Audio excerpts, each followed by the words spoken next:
Welcome to Modus Cafe. Join us for fun, lighthearted, and educational conversations around training, athletic longevity, and the human side of climbing. With your hosts, Mercedes Pollmeyer and Katja Dev. Are we recording? Okay. Hello, everybody. Welcome back to Modus Cafe, to another episode. Mercedes and I are sitting here, what feels like the middle of the night. It's 8:30 p.m. where I'm at. I'm normally in bed already, and I am not kidding. I go to bed at 7:30 most nights, and I love it. And yeah, but we just had a group coaching call for what we call stealth nutrition. Most of you probably don't know about this because it's stealth. That's why we call it stealth nutrition. It's a nutrition course that we run without really talking about it on Instagram. We don't love talking about food on Instagram or nutrition, but we do love talking about it to our athletes. And it was a really fun call. And because we both were so energized from this call, we were like, okay, let's sit down and record this podcast episode tonight before Mercedes heads out to Germany again tomorrow. So exciting. I'm very excited for you to go. We both love Germany. Yeah. So today's topic is funny. We talk about this at night. I guess some people go train at night, but today's topic is all about warming up. Now, warming up sounds really simple, and it should be really simple, but there's nuance to how we can warm up best. So today, Mercedes is going to share all of her wisdom. I mean, I'm truthfully very excited to sit on this side and be asking her questions. I will give my 2 cents too. We just talked about it, but Mercedes will share a lot of her knowledge, really, that she's gained over, I don't know, 20 plus years of exercising. So first, she's going to talk about the benefits of warming up. In case we need to convince you, you might know the benefits. You might know some of them already, but I'm sure Mercedes has some extra benefits to share. We're going to talk about some examples of warming up and also how those examples might differ depending on what you're warming up for. We'll talk about how much to warm up, what is too much, what is too little, and we'll talk about what not to do during a warm up. And I'd also love to share some of my thoughts on how I have changed my warm up over the years and how I still continue to change it, but what are the things that I just don't fudge, So those are some of the nuggets that we want to talk about today. And with that, I'm going to let Mercedes have a sip of water. Today, my drink that is supporting this show is another Spindrift. It's my favorite, which is grapefruit. We are not sponsored by Spindrift, but we should be sponsored by Spindrift. Absolutely. I think my whole fridge is just Spindrift. Yeah. As a nutrition coach, I just drink Spindrift. Yeah. It's horrible. Liquid diet all the way. Yeah. Also, don't make me laugh. Remember how I told you my earbuds fall out when I laugh? So, yeah, that's right. No laughing for me. Mercedes always makes me laugh and then they fall out. Okay. Fun, Cool. Mercedes. I'm glad we're having fun at night. Yeah. So we're not falling asleep. I definitely feel different right now than our normal podcasting time. So, if this sounds a little different, it's because it is. So yeah. It might be really great. You never know. It might be great. I always encourage people to try out different and see how that feels. So let's try on different today. Totally. Okay. So we're talking about warming up.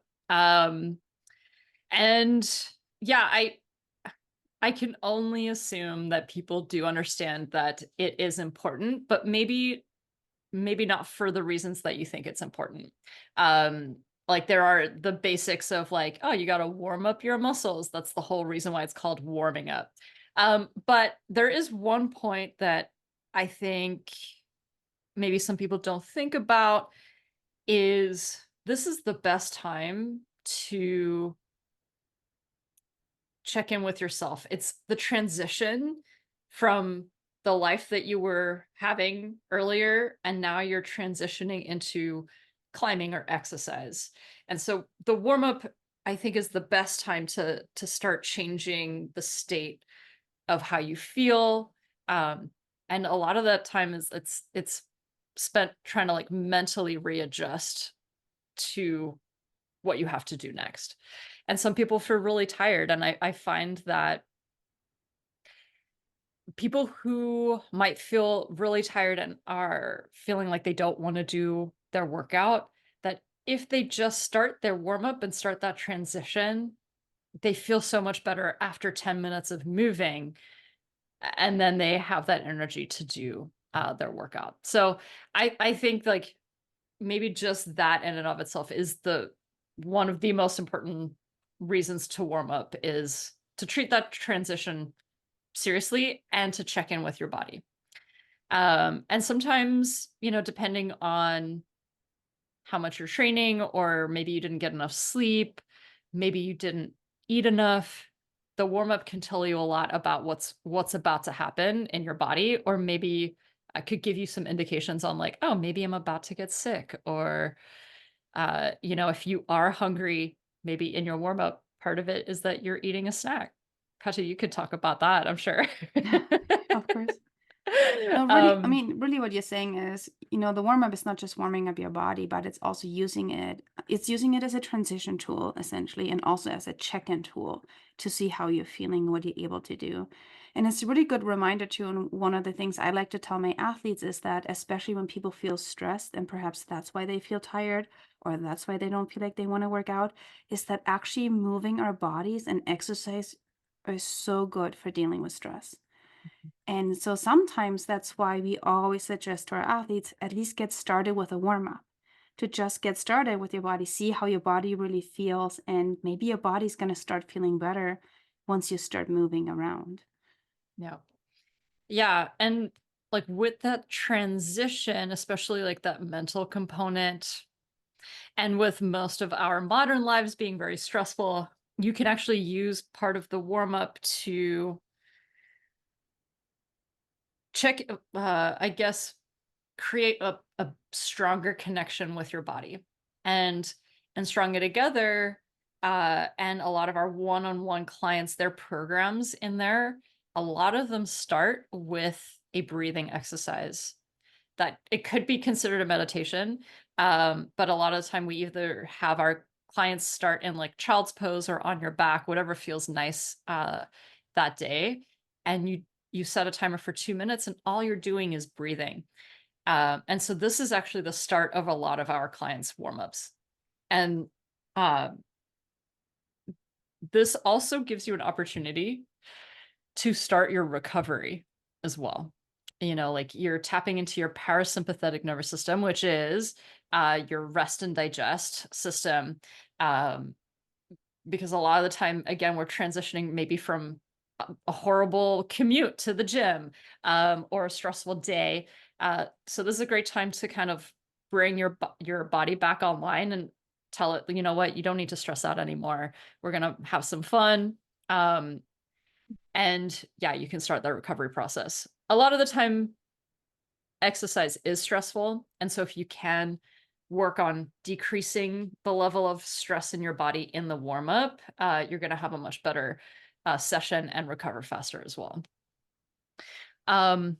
So yeah, that's like kind of the first main point that I wanted to hit first before we went into like the very practical parts of warming up. Actually, do you mind if I Yeah, say something? That's something that yeah, is occurring to me as you're talking, because one of the things that I love doing when I get to the gym is I just love walking on the treadmill. And my walking, it's decently fast, but I'm not like super sweating. And I knew this. So even before you said this, I knew I mostly walked for the transition. When I walk on the treadmill, it allows me time to arrive at the gym. And I use that time sometimes to just catch up on some things on my phone that I didn't have time to do. That makes me feel better that I've answered those messages. Or I just listen to music. I just want to unplug. That's how I feel. I walk on the treadmill just to unplug before I get started. So it's really interesting to have you talk about it that way and be like, yeah, that's why I love walking on the treadmill. Because it doesn't feel like exercise yet. It's yeah, just walking. And to me, that's very relaxing. But it's also getting my heart rate up because it's not super slow. So that was yeah, really awesome to hear. yeah. Hi. Yeah, and I do wonder if like some people have some of these naturally ingrained as part of their warm up. If you do have any like interesting things that you do at the gym as a transition, like you should definitely share it in the comments. Would love to hear about some of your strategies that help you connect with your body before you get started with your session. Okay, so now to the more practical stuff, like the goal of really like the warming up part is to, we know, like it improves overall performance. When you warm up properly, it can actually increase the amount of force and power that your muscles do. So, like there's so much more potential for your body when it's properly warmed up. It increases blood flow. So, what that means is that you're going to be able to use the carbohydrates, glycogen in your muscles more efficiently when you have more blood flow in your warm up. Um, More mechanical efficiency, really, it just means you're moving better. Um, and this is definitely for people, like, depending on the session, we'll go into that. Like, some sessions might require a longer warm up, and some might require very, very short warm up. But with, let's say, your limit sessions, you need to be able to be able to perform at your highest level. And so when you warm up appropriately, it's going to recruit your muscle fibers more. So when you are trying to do a really hard move, what we mean is that you're going to recruit more muscle when you do that move if you warm up appropriately. With Um, that, yeah, yeah. sorry. I Mhm. just had this thought that you didn't mention, so I'm actually really Mhm. curious. Does this also help with reducing the risk of injury? Yeah, that was Okay. literally the next Oh thing I was no. about to say. I was like, Yes. for a minute, I was like, well, she didn't say that as, yeah, the Yeah. very first benefit. And I was like curious Yeah. because I think sometimes I have to admit, I think I made that assumption. So I was really Mm, curious what you had to say if there's actually any evidence for it. I mean, that's like the, yeah. gut assumption that I made, at least in my Yeah. experience. When Yeah, I've gotten totally. injured is when I did not warm up, like being really cold outside. Anyway, side Yes. note.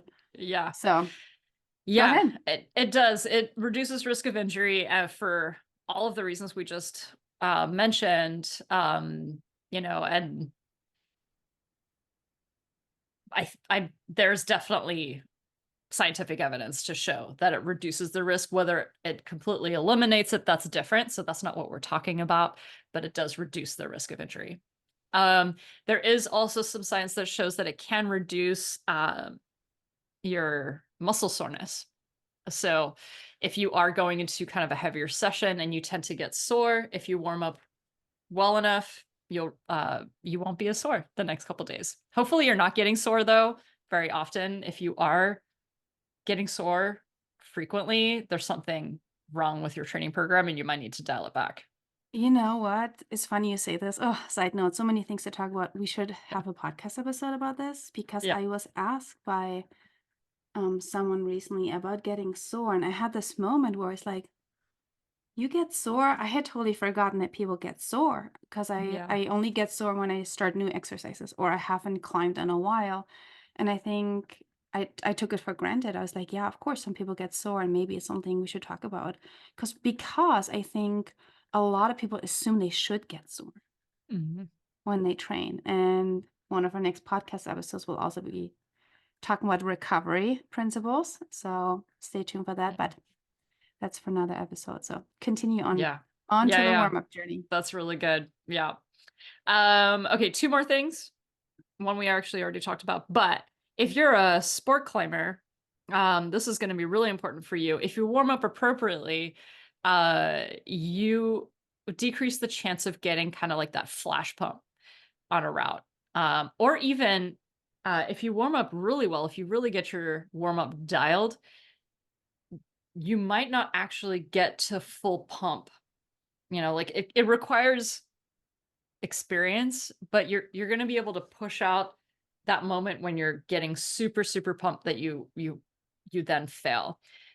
So you can start to increase that time that it takes to get fully pumped.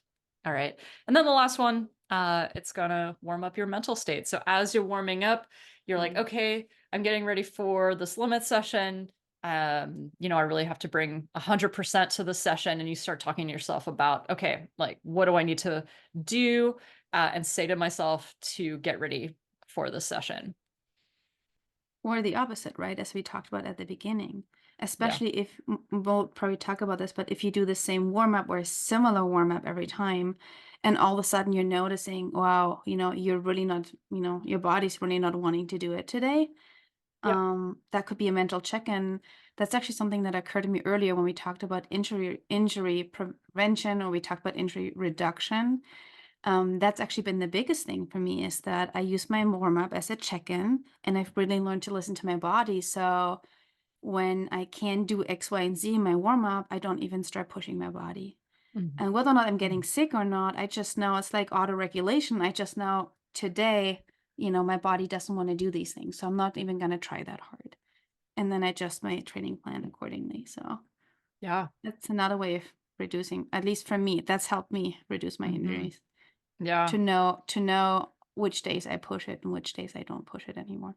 totally. And actually, autoregulation, I think that is a really fascinating topic and something we really should talk a lot more Yeah, about. taking Yeah. notes. Yeah. That's definitely should be a podcast episode.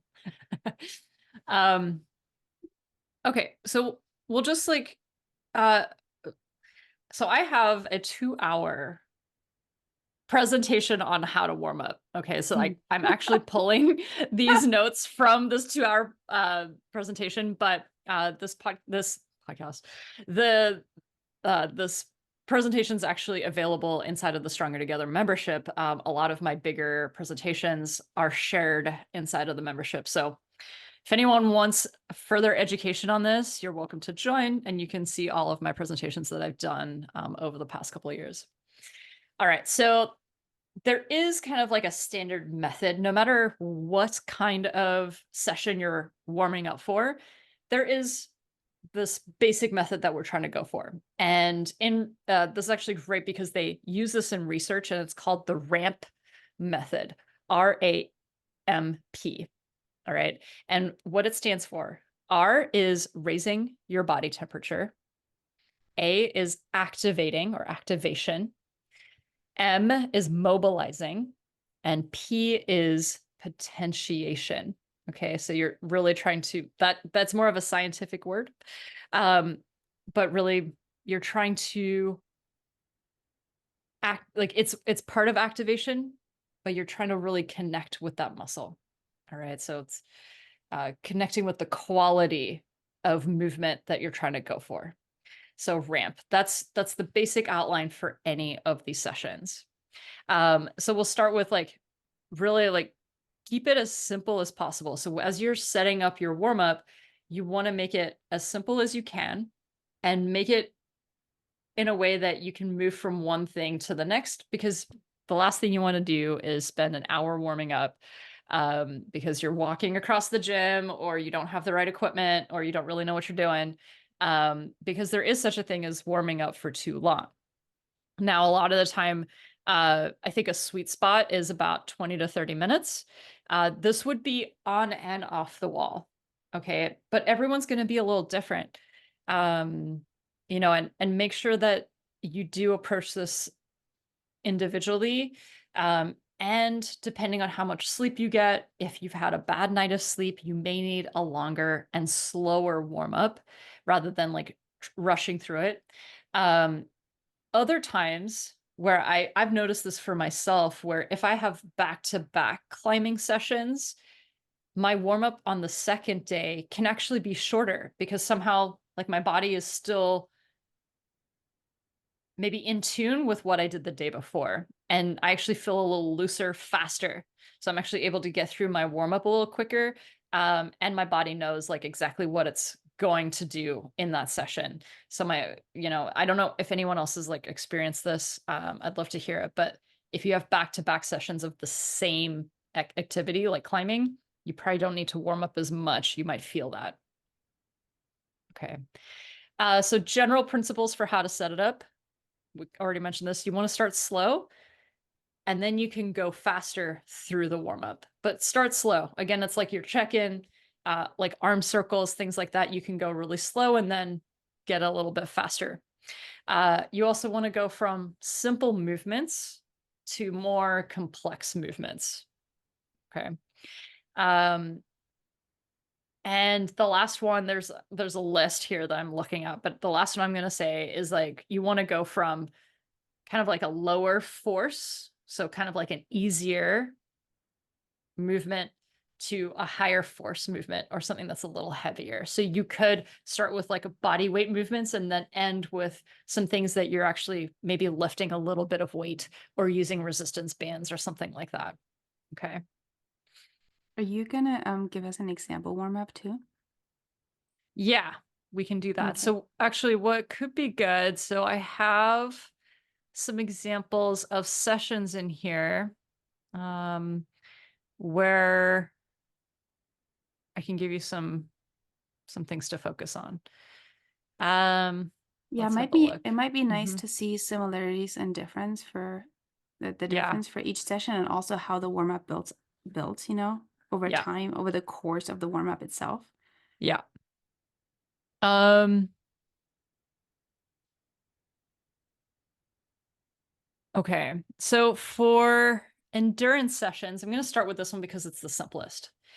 Um, and I say it's the simplest because endurance, when you're truly working endurance, it's at a very low level of intensity. So when we're thinking of the ramp method and we're looking at the A, the activation, and the P, the potentiation, you don't need to get your body ready for limit because you're not going to be doing that. Okay. So endurance is relatively lower intensity. And so your warm ups will be much shorter.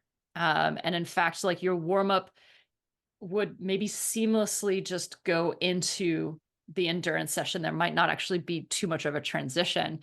It might just flow right into the endurance session. So some off the wall warm-ups that I like that I do all the time, kind of like what Katya was talking about, a little bit of cardio where maybe you're walking, you could do a little bit of like a ski erg or the assault bike, something that's going to slowly ramp up your heart rate. Um, you don't have to do it on a machine. You could also just do some arm swings and leg swings. That also increases your heart rate gradually. All right. So think of like a gradual increase in heart rate. Um, this is a great time to do any kind of rehab exercise because a lot of the time those are very, very low intensity. Sometimes they're very like too low intensity, which is why they're not really strength exercises, but they are fabulous for rehab and re-educating the joint for movement. So put your rehab exercises in here. It doesn't have to be your whole rehab protocol, but maybe just choose one or two, especially if you have a shoulder, like a joint that is going to be used heavily in the session that you're doing. For example, fingers, wrists, elbows, shoulders. Okay. So we talked about the cardio, uh, doing some rehab if you need it. Um, then I like to open up some ranges. So this is the mobilizing. So you could do things that maybe you need more range of motion for. So let's say if you struggle with heel hooks, some of my favorite stretches are pigeon pose or frog position. And there is an argument a lot, and it's still kind of going around that you shouldn't do static stretching in your warm up. Um, there might be some merit to that if you're doing a stretch for longer than 30 seconds and then immediately go to a high force movement. That would be the only time you wouldn't do a static stretch is immediately before a high force movement. Okay, but otherwise, for a lot of our clients that I program flexibility for in their warm up, they need to open up that range because they don't have access to it yet and they need to work on it. So this is a good time to put in a stretch or two, maybe stretch for about 60 seconds. You can make it dynamic if you want. You don't have to do it static. It's really up to you. Um, and then start targeting the wrists and fingers. So I have a wrist warm up that I love, and like all of our clients do it. And then you can do some finger warm up. The no hangs protocol is a good thing to do for your fingers before you get on the wall. So, you've done some cardio, you've opened up your joints, you've mobilized the things that you need to, and you've targeted some of the very more vulnerable parts of your body for climbing, which is the hands, the fingers, and the wrists. So this would be across all sessions. And then now you can get more specific. So in the endurance session, what you can do for now, we go onto the wall for straight from this like general warm up, and start at a very low level and start to work some technique. I love choosing one technique and just focusing on that, putting some intention into my movement. Uh, and you do that at a very low level. And then at that point, you can at this point, it's very individual. It depends on the level you're climbing at, how long you've been climbing. But a good rule of thumb is maybe 5 to 10 easy to moderate climbs at that point. And then you should be completely warmed up for endurance. All right. So that I would say like the warm up for an endurance would be maybe more like 10 to 15 minutes Okay, for awesome. that. Mhm. And so how would it change if you warmed up, let's say, for a limit session or hard bouldering? Yeah. So for hard bouldering, uh, you could change a little bit of the off the wall where maybe you use some resistance bands, maybe you use a little bit of weight to do some movement. One, this isn't using weight, but it is using your body weight. So that would be doing some push-ups, doing Spider-Man presses, um, maybe doing a couple pull-ups or isometric holds at 90 degrees. You could start to add in a little bit of that because your body is really going to put, uh, the session is going to demand a lot from your body. You have to activate a lot of your muscle. So if you can add a little bit more of that almost strength training, but low key strength training in your warm up, you're going to feel really, really good for that session. So don't overdo it. This is just like maybe 5 to 10 push-ups.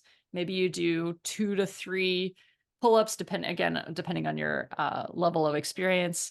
Um, yeah, and then maybe even, like, depending on how your fingers feel, if you have, like, tweak your fingers, you might wanna spend a little bit more time on the hangboard, just getting your fingers warmed up, and it doesn't have to be full body weight. A lot of the no hang protocols are half body weight or 30% body weight, and it's just getting your fingers primed for the positions they're about to do. Yeah, I And think that probably Mhm, also depends on the experience of the athlete yeah. and, the training age. Yeah. Yeah. Yeah, I think for beginner trainees, bar hangs are excellent. Oh my gosh, I was gonna ask you about this, Mercedes, because we didn't Yeah. even talk about this. I Yeah. started doing bar hangs for my warm up, Yeah. um, from our hanging tough protocol. Yeah. I've been also programming them for our athletes actually, Yeah. and I've been Yeah. doing them, and they just feel so good. Yeah. It's like such a wonderful way for me to warm up because they're like still so easy to do, and they just feel like they really get my shoulders. It feels like flossing for my shoulders somehow, Yeah. you know? Totally. Yeah. And they've been feeling really good, and they're really easy to do. So I've been doing that Yeah. before I even do any fancier warm up. It's actually part of my regular warm up now. And when I miss doing them, when I just forget, I feel just a little bit stiff.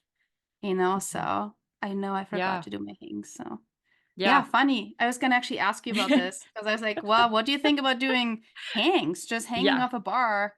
And Yeah. it's really good for me because I'm one of these people, I can hang really well on the hangboard.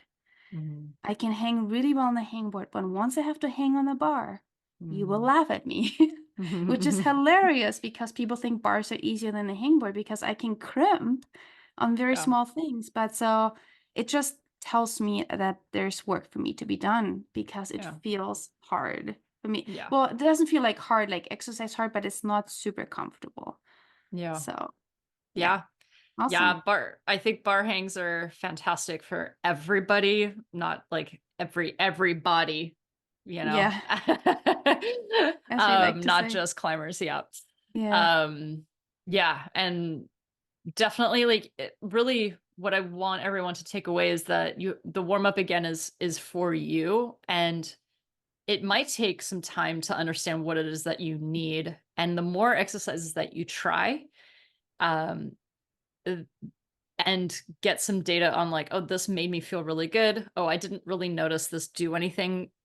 And question, like, is this exercise doing anything for me? And if it's not, you can eliminate it and make your, either replace it or just make your warm up a little bit shorter off the wall. And that's actually okay, you know? Yeah.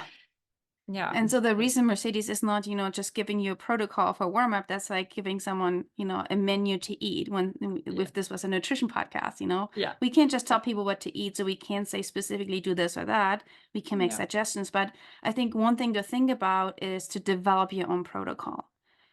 Know why you're doing which exercise. Don't overdo the exercises and do them specifically, and gradually change these exercises as you're warming up.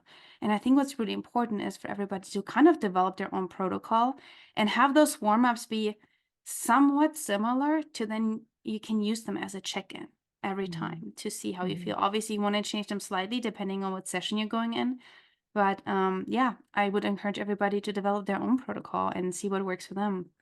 And Yeah. I'll share a few of my tips at the end as well. Yeah. Yeah.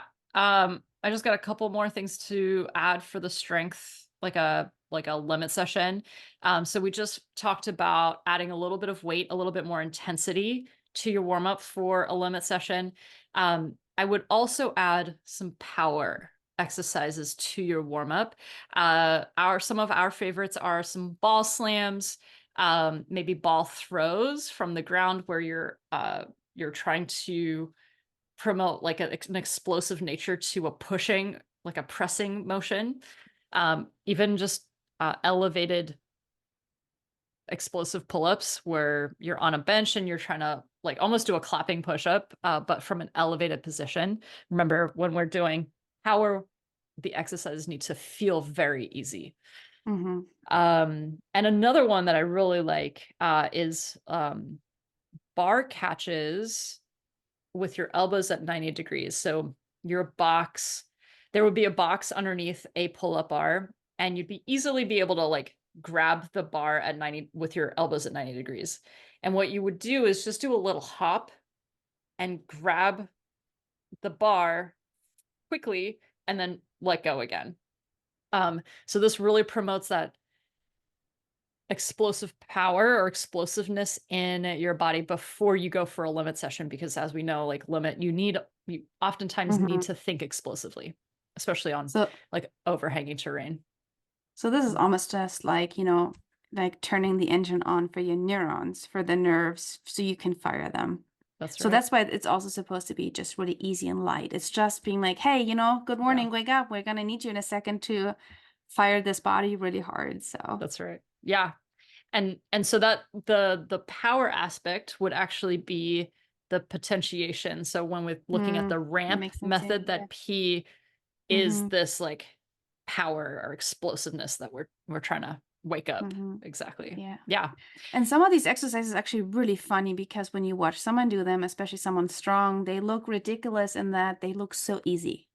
Yeah. Like the bar catches that Mercedes just described, you're literally standing in front of a bar with your elbows already bent, and you're just like jumping and catching the bar. It looks ridiculously easy, but it does get um your nerve cells firing. So Yeah. that's amazing. Yeah. Awesome. So that would be off the wall. On the wall, not much to add from the endurance, except that now you're going to slowly ramp up the intensity over maybe 10 climbs, where you go from easy, moderate, and then you're slowly getting into your limit level. Some people need 15 climbs to get up to that. Younger, more resilient climbers might need only like 6 to 8 climbs. Okay. Again, it really depends on you, and really make sure that, because the limit sessions are when we're placing the most demand on our bodies and our fingers specifically, make sure to check in at the end of every warm up climb. How's your body feeling? How's your body feeling? So that you can make adjustments on the way. Okay. Um, and the last session I'll talk about is a projecting session. I wouldn't change much in a warm up that we just talked about, unless it's outdoor. I'm not really going to go over an outdoor warm up. I think a lot of people could benefit from really dialing in their outdoor warm up, but it also depends on what your project is. So that warm up will change, can change dramatically based on your project outside. Um, but for indoors, if you're really projecting hard and you have one thing, the only thing I would add to maybe your off the wall warm up is something that I would add to your on the wall warm up is, what does that project need? Does it need a dyno?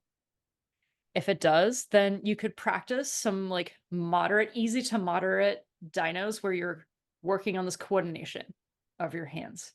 Uh, does your project need really wide shouldery moves?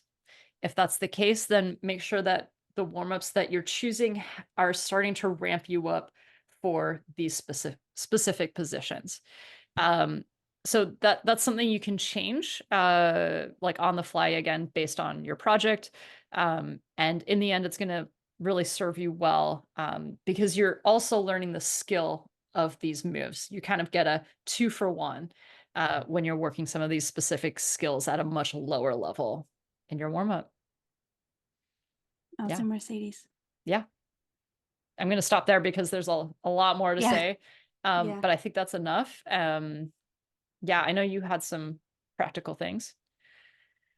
I just wanted to say, I love doing my wrist warm up. It's really changed my warm up. That's one of the things I love doing. And I also wanted to say that I changed my warm up with the seasons. It's okay to change your warm up, but it's also okay to keep it somewhat consistent over a period of time so you can have that check in with yourself and with your body. Yeah. That's it. That was really, Yeah. really awesome. Thank you so much Great. for sharing all the nuggets, Mercedes. Yeah, of course.